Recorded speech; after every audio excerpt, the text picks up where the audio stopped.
Welcome back here to the Hill on News Nation. Tonight, Vladimir Putin seemingly has a message for the United States. 3 Russian ships and a nuclear-powered submarine are on their way to Cuba.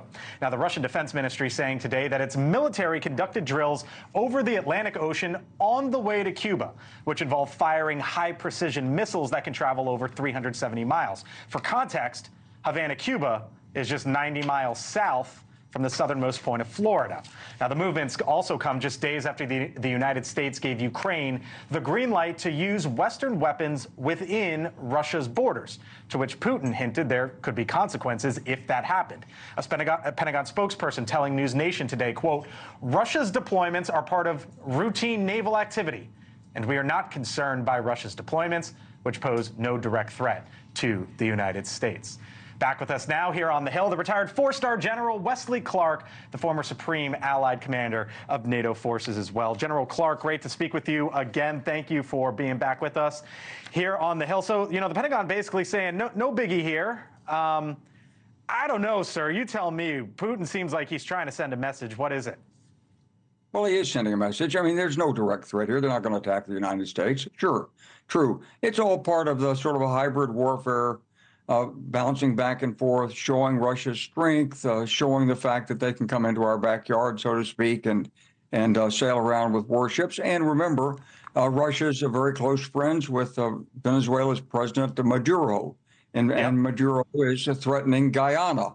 And the big resource in Guyana is about 90 miles offshore, big oil field that Exxon's in, Chevron wants in. Guyana doesn't have any means to protect it.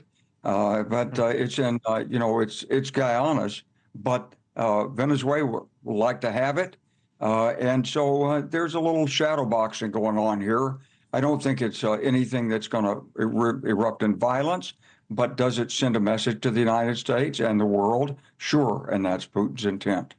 So shadow boxing, sending a message is the intent, I take it, as you say it. Is this it?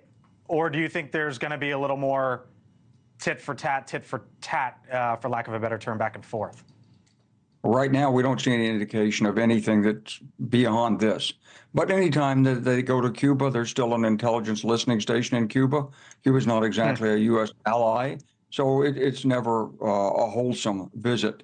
And remember, it also takes a little bit of the focus off what's going on in Ukraine, and that is in America's vital interest.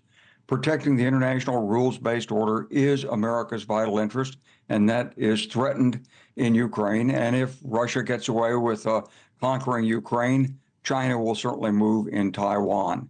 And so this is a part of a distraction. I was looking at the numbers, General, and for our audience, just comparing where we are, the United States compared to Russia. We have about 8 times the budget, the military budget of Russia. When you look at submarines, basically the same aircraft carriers, we have significantly more. Strategic nuclear weapons, though, nearly identical. Is that sort of the equalizer, or is it just that our military is significantly greater than theirs and they don't really pose a serious threat at this point in time? Well, you can't look at the budget because they're not paying their people anything to speak of. And they don't cost things out the same way. So the budget's meaningless. They have a very effective nuclear force. We think it works. They also have tactical nuclear weapons that we don't have. And the White House has just said we're going to have to relook our nuclear weapons policy because China's building up its nuclear supply. So, you know, for 30 years, we've sort of coasted on our nuclear defense and our deterrence. And it's clear that nuclear weapons have significance. They are useful, and we can't neglect them.